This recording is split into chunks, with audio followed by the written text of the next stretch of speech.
Dah, pakai ini. Qasama telah membagi Ibnu Abdissalam, ya, yaitu Syekh Izzuddin bin Abdissalam al-awadisa pada perkara-perkara yang baru, ilal ahkamil khamsati pada hukum-hukum yang 5, atau ta'alluq kepada hukum yang 5. Jadi enggak semuanya itu bid'ah. Bukan terus kullu bid'atin dolalah kabeh, gitu. Makanya kita harus rinci. Ini seorang ulama Ahlussunnah wal Jamaah Asy-Syafi'i, yakni Izzuddin bin Abdussalam, perkara-perkara yang baru yang tidak ada di zaman Rasulullah sallallahu alaihi wasallam itu ta'alluq kepada hukum yang 5. Ingat, hukum yang 5 itu di dalam hukum Islam itu kan ada 5. 1 wajib, 2 sunnah, 3 makruh, 4 haram, yang kelima mubah, kan gitu. Hukum itu cuma ada 5 itu pokoknya. Wajib, sunnah, makruh, mubah, haram. Itu ada 5. Jadi jangan digebyah uyah. Wabeh yang tidak ada di zaman Kanjeng Nabi, bid'ah kabeh. Ngeri kayak gitu, ngeri. HP ini ujung-ujungnya bid'ah juga nanti. Mobil bid'ah nanti ujung-ujungnya. Iya kan? Rumah bid'ah. Makanya kata kita ngikuti apa yang disampaikan oleh ulama besar Izzuddin bin Abdussalam, bahwasanya perkara yang tidak ada di zaman Kanjeng Nabi dan kemudian ada di zaman sekarang, enggak semuanya bid'ah, tergantung daripada keadaan ini, ya kan? Faqala, maka kata Izzuddin bin Abdussalam, al bid'atu, adapun yang dimaksud dengan bid'ah, fi'lu ma, yaitu mengerjakan sesuatu atau pekerjaan, lam yu'ad, yang tidak dikenal, fi asri Rasulillah sallallahu alaihi wasallam, di zaman Rasulullah sallallahu alaihi wasallam. Ya dah. Jadi melakukan suatu pekerjaan yang tidak dikenal di zaman Rasulullah sallallahu alaihi wasallam. Itu kata Syekh Izzuddin bin Abdussalam, itu ta'alluq pada hukum yang 5. Yang pertama biwajibatin, itu bisa wajib. Apa itu wajib, Pak? Nah, ini perlu kita jelaskan satu persatu. Kalau di dalam keterangan kitab ini kata limin nahwi, itu kata alumin nahwi. Taklim mah, kalau taklim itu mengajar, Pak. Allama yu'allimu ta'liman. Kalau belajar itu ta'allama ya ta'allamu ta'alluman. Ikut tafa'ala ya tafa'alu tafa'ula. Kalau yang tadi fa'ala yufa'ilu taf'ila. Kalau ini dibaca apa? Kalau ini dibaca ta'allum, bukan baca kata. Kata alumin nahwi, seperti belajar ilmu nahwi. Belajar ilmu nahwu itu kalau menurut Syekh Izzuddin bin Abdussalam jadi wajib. Tapi di sini nanti diperinci lagi, Pak. Wajibnya belajar ilmu nahwu, wa qaribil kitabi, dan yang goreb-gorebnya kitab. Artinya apa yang ngarani goreb-gorebnya kitab itu perkara-perkara yang sulit di dalam tafsir, sunnah di dalam Al-Qur'an. Itu kan ada surat muhkam, ya, ada surat mutasyabihat, makanya ada surat mujmal, sistemnya. Nah itu harus tahu. Ini hukumnya wajib. Tapi nanti diperinci lagi Pak, wajibnya di sini belajar nahwu, belajar bisa mengetahui tafsir, ma'ani, bade, bayan. Itu hukumnya wajib kifayah. Apa wajib kifayah? Kalau ada satu orang yang menguasai, yang lain udah gugur. Kayak di perumahan PCS nih, misalnya kagak ada satu orang pun yang bisa belajar nahwu, yang nggak ada paham nahwu, itu dosa kabeh. Wajib kifayah. Ya dah? Paham ya? Tapi yang wajib ini perlu saya jelaskan, membukukan Al-Quran. Membukukan Al-Quran itu fi'lu malam yuhad fi asri Rasulullah sallallahu alaihi wasallam. Tidak dikenal di zaman Rasulullah sallallahu alaihi wasallam, kagak ada. Bahkan Kanjeng Nabi sallallahu alaihi wasallam mau yang waktu itu terbatas, yang bisa menulis Al-Quran terbatas. Makanya ada sahabat-sahabat itu rata-rata menghafal Al-Quran rata-rata. Hafal, kagak ada yang ditulis, kagak ada yang disusun. Ada yang tulis, ya ditulis di pelepah kurma, ada yang ditulis di batu-batu. Ya toh? Itu adanya Al-Quran disusun itu atas usulan dari Sayyidina Umar bin Khattab radhiyallahu an. Ketika melihat para sahabat-sahabat yang hafal Al-Quran pada wafat di perang Yamamah waktu itu, ya kan?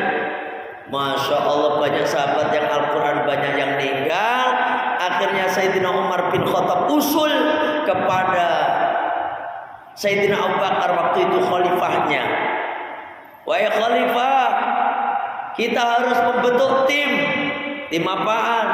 Kita harus bentuk tim untuk menyusun Al-Quran, untuk membukukan Al-Quran, karena dikhawatirkan nanti para sahabat-sahabat ini kalau pada wafat, pada meninggal, pada syahid, nanti tidak ada lagi orang yang kenal Al-Quran, kagak ada yang bisa baca Al-Quran.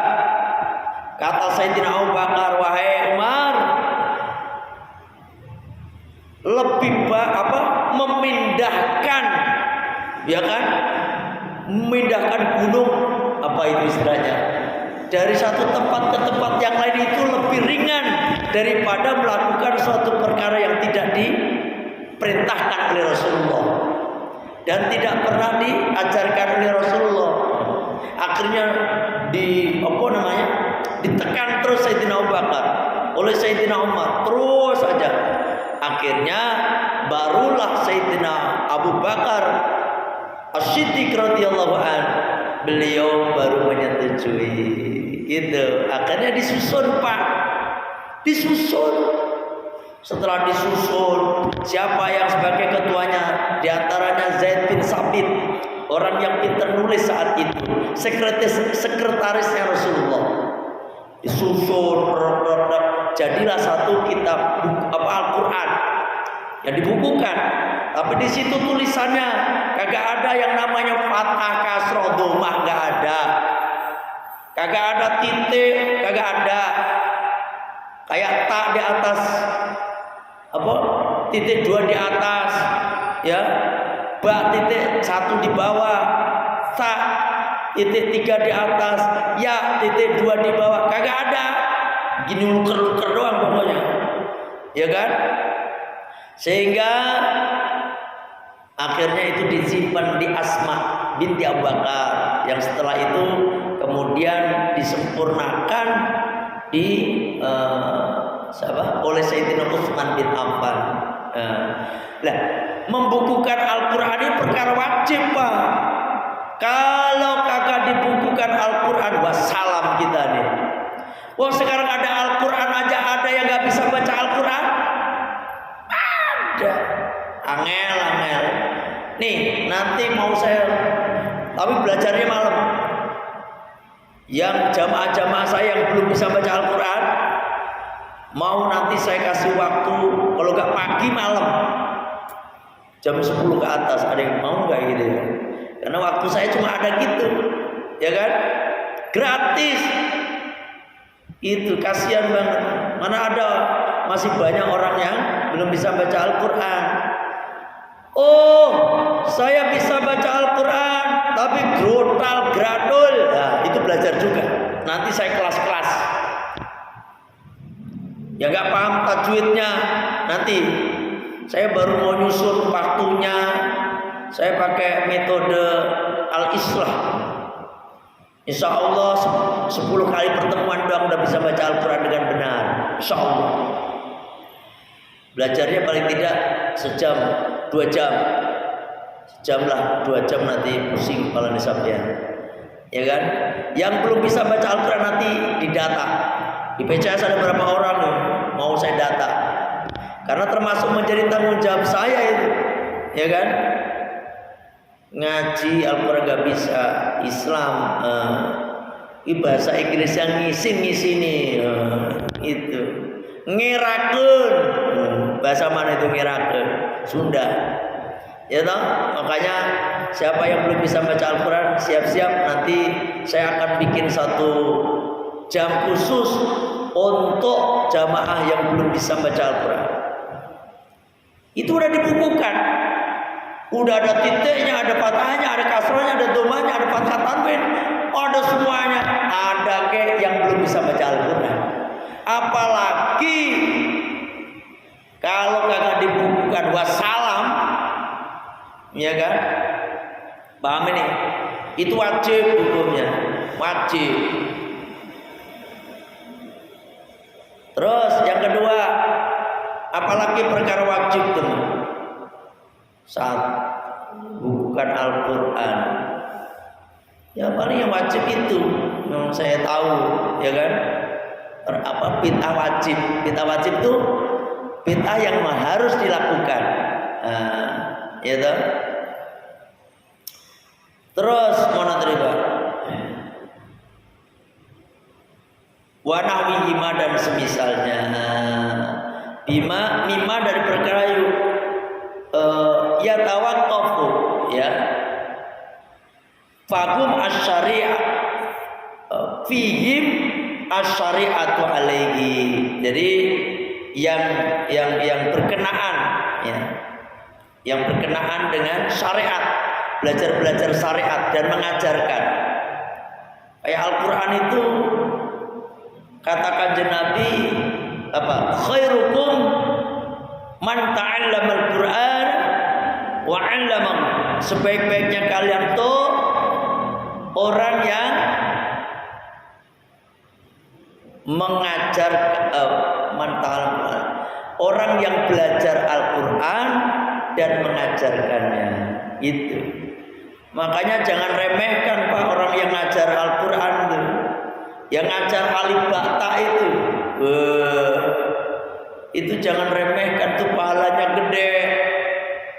Guru-guru TPA itu apa namanya? Oh, pahalanya gede. Kenapa Pak? Kalau guru TPA itu ikhlas karena Allah, mengajarkan karena Allah, tuh kalau dia punya murid 20 orang Pak, 20 orang, mereka semuanya bisa membaca Al-Quran, maka itu menjadi aset bagi dia. Kalau dia meninggal, itu yang 20 orang masih membaca Al-Quran, dia dapat pahala. 20 orang ini kemudian ngajarin orang, dia jadi guru ngajarin orang lagi. Terus muridnya itu bisa baca Al-Quran sampai kebagian juga terus. Itu terus gara-gara sampean.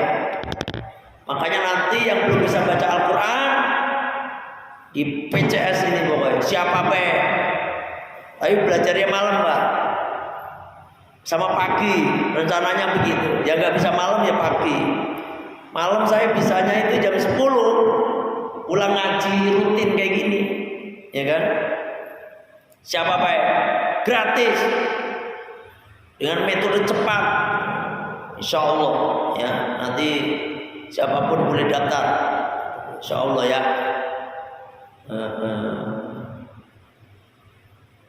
Mana tadi? Itu yang perkara wajib. Yang kedua apa nih? Kata Syekh Izzuddin bin Abdul Salam nih, ya mana? Wa muharramatin dan perkara yang diharamkan. Ngikutin ini aja. Kamat habil qadariyah.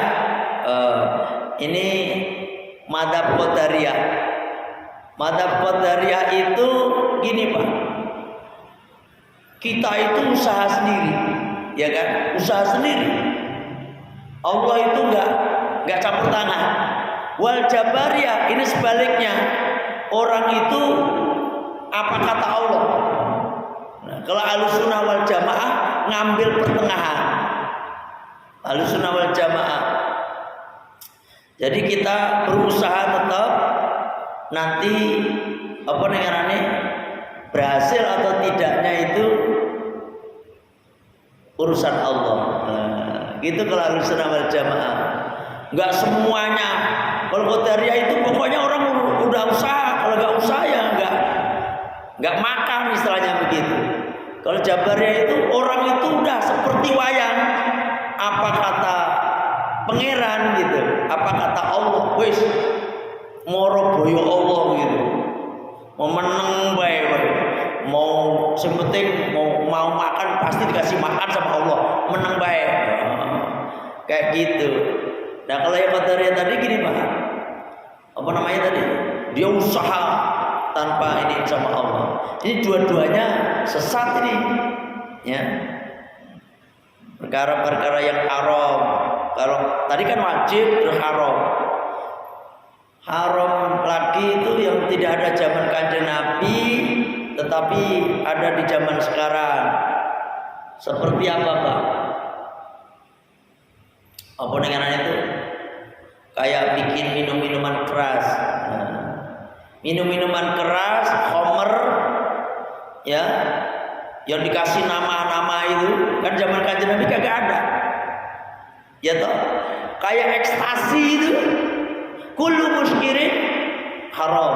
Tiap perkara yang memabukkan itu ekstasi zaman Kanjeng Nabi kagak ada, itu haram. Perkara haram. Terus apa lagi? Pokoknya sesuatu yang haram yang bertentangan dengan Al-Quran dan As-Sunnah yang tidak ada di zaman Kanjeng Nabi Sallallahu Alaihi Wasallam. Ini haram kabeh. Ya itu. Terus mana tadi Pak?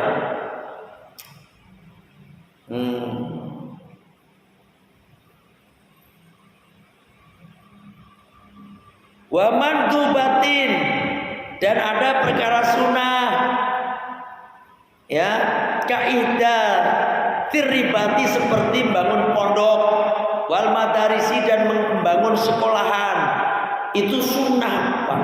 Sunnah, perkara sunnah. Pondok di zaman Kanjeng Nabi belum ada, pondok pesantren Pak.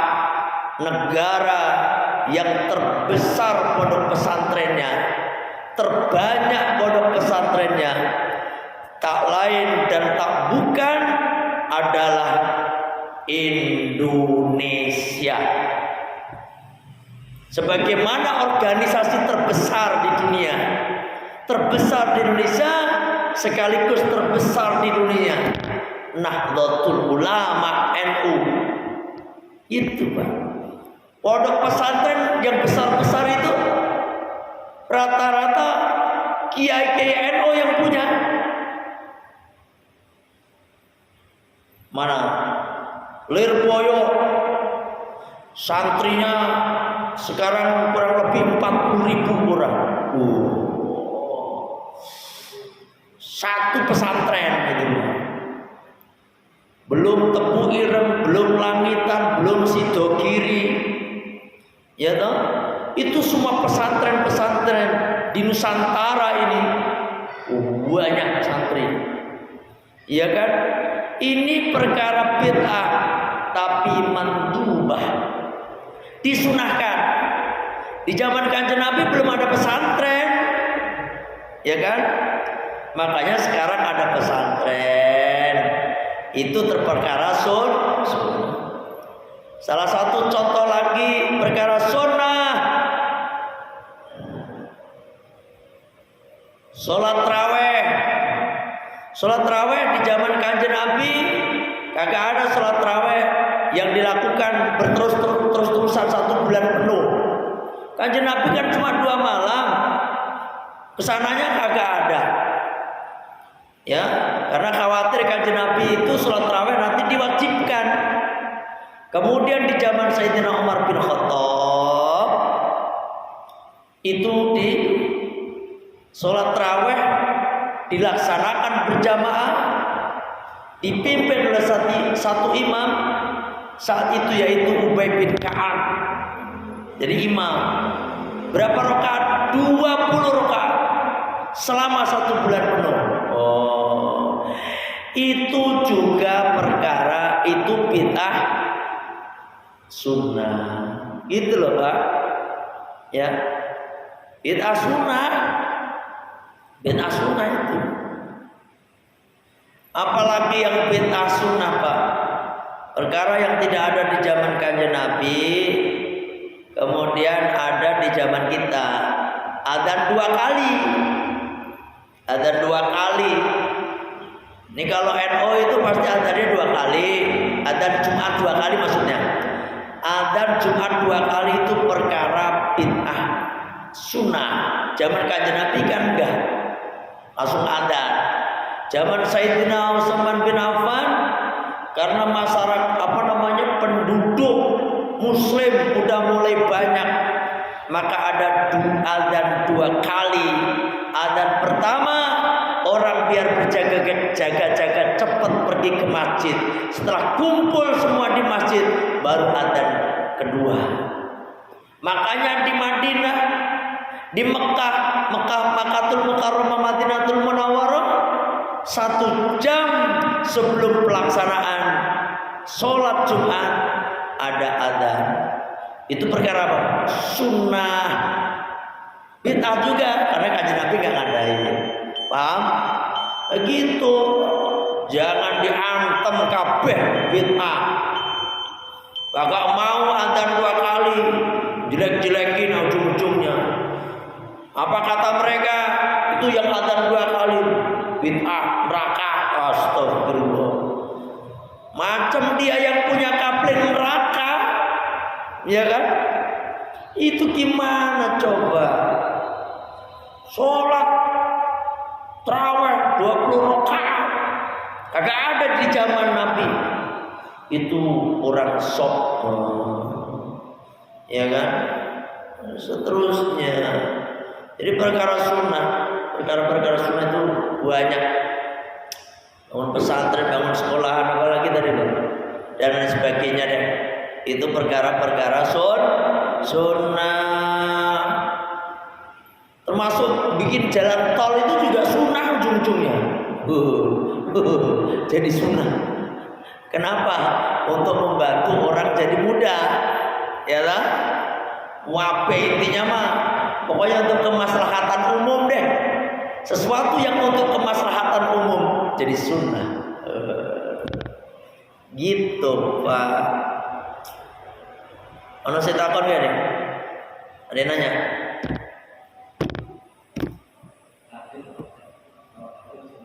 Tahlil. Tahlil itu hukumnya apa? Pak, di sini ada penjelasan bahwasanya semua amal ibadah yang tidak bertentangan dengan Al-Quran dan As-Sunnah, dan di dalamnya itu mencakup segala sesuatu yang diperintahkan oleh Allah, diperintahkan oleh Rasulullah, itu hukumnya sunnah. Tahlilan itu isinya apa? Lihat aja. 1, tahlilan itu sebagai ajang silaturahmi. Ajang silaturahim Bahkan ngikuti kanjeng Nabi Iqra Yasin ala mautikum. Bacakanlah Yasin, surat Yasin atas mayat-mayat kalian, atas ahli kubur kalian. Paham? Itu baca Yasin ya, baca Yasin. Terus apa lagi? Baca Al-Fatihah. Itu ada dalam Al-Quran, bertentangan. Disuruh kita membaca Al-Quran. Iqra'ul Quran fa innahu ya'ti yaumal qiyamati syafi'an li ashabi. Bacalah Al-Quran, karena sesungguhnya Al-Quran, maka sesungguhnya Al-Quran ya'ti akan datang yaumal qiyamati, besok di hari kiamat, syafi'an li ashabi, sebagai penolong bagi orang yang membacanya. Tuh, bacakan kita tahlilan itu baca Al-Quran, Al-Fatihah, Al-Ikhlas, Al-Falaq, An-Nas, betul apa benar? Al-Baqarah pertama, Al-Baqarah terakhir. Ada lagi apa? Zikir-zikir. Ada perintah gak dari Allah? Fadkurullaha dzikran katsira. Ada perintah. Maka berzikirlah kepada Allah dengan zikir yang sebanyak-banyaknya. Ala bidzikrillahi tatmainnul qulub. Ketahuilah, dengan berzikir kepada Allah maka hati jadi tenang, hati-hati jadi tenang. Nah, itu bertentangan enggak? Kita menjalankan perintah. Paham ya? Tadi kumpul itu kumpul, enggak ada ajarannya. Lah, kan ada hadisnya.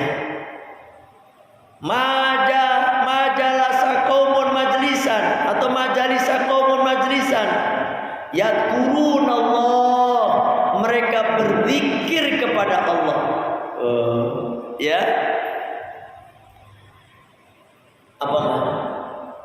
Illa hafat alaihimul malaikah, kecuali para malaikat itu tuh menaungi mereka, ya kan?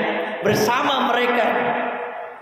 Illa hafat alaihimul malaikah wa ghasyiyatuhumur rahmah, Allah akan menurunkan rahmat. Wa dzaqarallahu fi man indah, dan Allah akan menyebut orang-orang yang hadir di situ bareng-bareng. Majalisa kaum itu pasti lebih dari satu, Pak. Ya kan? Itu dalilnya. Oh, nggak ada larangan. Misalnya nggak gini loh, Pak. Segala sesuatu yang tidak ada larangan dari Allah, kagak ada larangan dari Rasulullah, dan tidak bertentangan dengan Al-Quran, tidak bertentangan dengan Sunnah, intinya bisa wajib kadang-kadang. Itu, paham ya? Ya, lanjutkan tahlilan, jangan sampai berhenti. Itu kata orang bid'ah. Nah, dia yang punya. Kata orang kan itu ahli neraka. Emang dia yang punya kapling neraka. Itu baik, ya. Ajam silaturahmi, terus berdoa.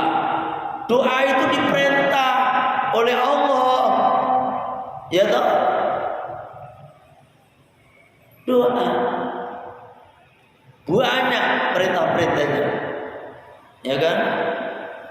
Di antaranya untuk Allah wa antum muqinuna bil ijabah, berdoalah kepada Allah dan kalian yakin bahwasanya doa kalian akan dijabah. Ad-du'a'u mukhul ibadah. Doa itu pokoknya ibadah. Ada lagi hadis, ad-du'a'u silahul mu'minin. Doa itu senjatanya orang-orang mukmin. Banyak. Ya toh? Idza sa'alaka ibadi anni fa inni qarib ujibu da'watad da'i idza da'ani. Itu masalah doa, Pak. Paham? Apalagi masalah doa itu. Wes pokoknya akeh lah. Itu doa bareng. Lah doa bareng-bareng, doa kau sendiri-sendiri. Ada Pak. Bahkan kalau kita doa, ada satu orang yang memimpin doa dan diikuti banyak orang. Ada salah satu hadis doaul arba'in, kadu'aul wali, kadu'ail wali. Doanya 40 orang itu seperti doanya satu orang wali. Artinya apa? Diijabah oleh Allah. Mereka mengaminkan, amin. 40 orang mengaminkan, maka akan ada kemungkinan besar doanya diterima oleh Allah. Karena di situ ada wali. Seperti wali itu doanya diterima oleh Allah. Paham nggih? Itu wis ojo dirungokno. Orang-orang ngomong kayak begitu wis ojo enggak usah didengar. Biarin kayak gitu, kayak maulid bid'ah. Ya opor. Di sini ada maulid arba'in enggak di sini? Halo? Kayak BCM tuh. Tiap malam. Iya Pak Dede? Enggak ada. Di BCM no. Saya bukan bagus-bagusin BCM. Tiru saya cuma banding-bandingkan untuk ya sampai aja ngomong terus ojo dibanding-bandingin. Itu masih parel itu mah. Di BCM itu hampir saya ngisi semua itu tiap malam. Apa namanya di BCM itu? Mana itu? Atau Ibuah 40 hari. Al-Muqayyid 40 hari. Miftahul Jannah 40 hari. Baitul Ma'mur 40 hari. Al-Ittihad 40 hari. Di sini berapa hari? Mana? Itu dong contoh. Sekarang wahana.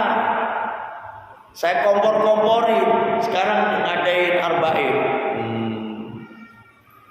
Pak arba'in itu sebagai pertanda cinta kepada Rasulullah SAW. Ya toh. Kalau ada yang ngambil pergang, kegang. Kalau kagak ada yang ngambil di masjid, wah kagak ada bisyarah buat kiainya. Baca maulid baik. Baca maulid berjanji, maulid tiba. Ciptudura terserah itu mah. Yang penting sebagai rasa syukur, senang banget. Ini adalah bulan kelahiran Kanjeng Nabi. Saya harus bahagia dengan mengadakan pembacaan riwayat kisah-kisah beliau. Begitu. Bukan. Perasaan dulu ada di sini.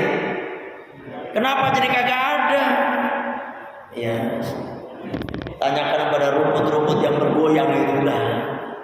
Ya kan? Udah. Saya kira sampai di sini. Ya.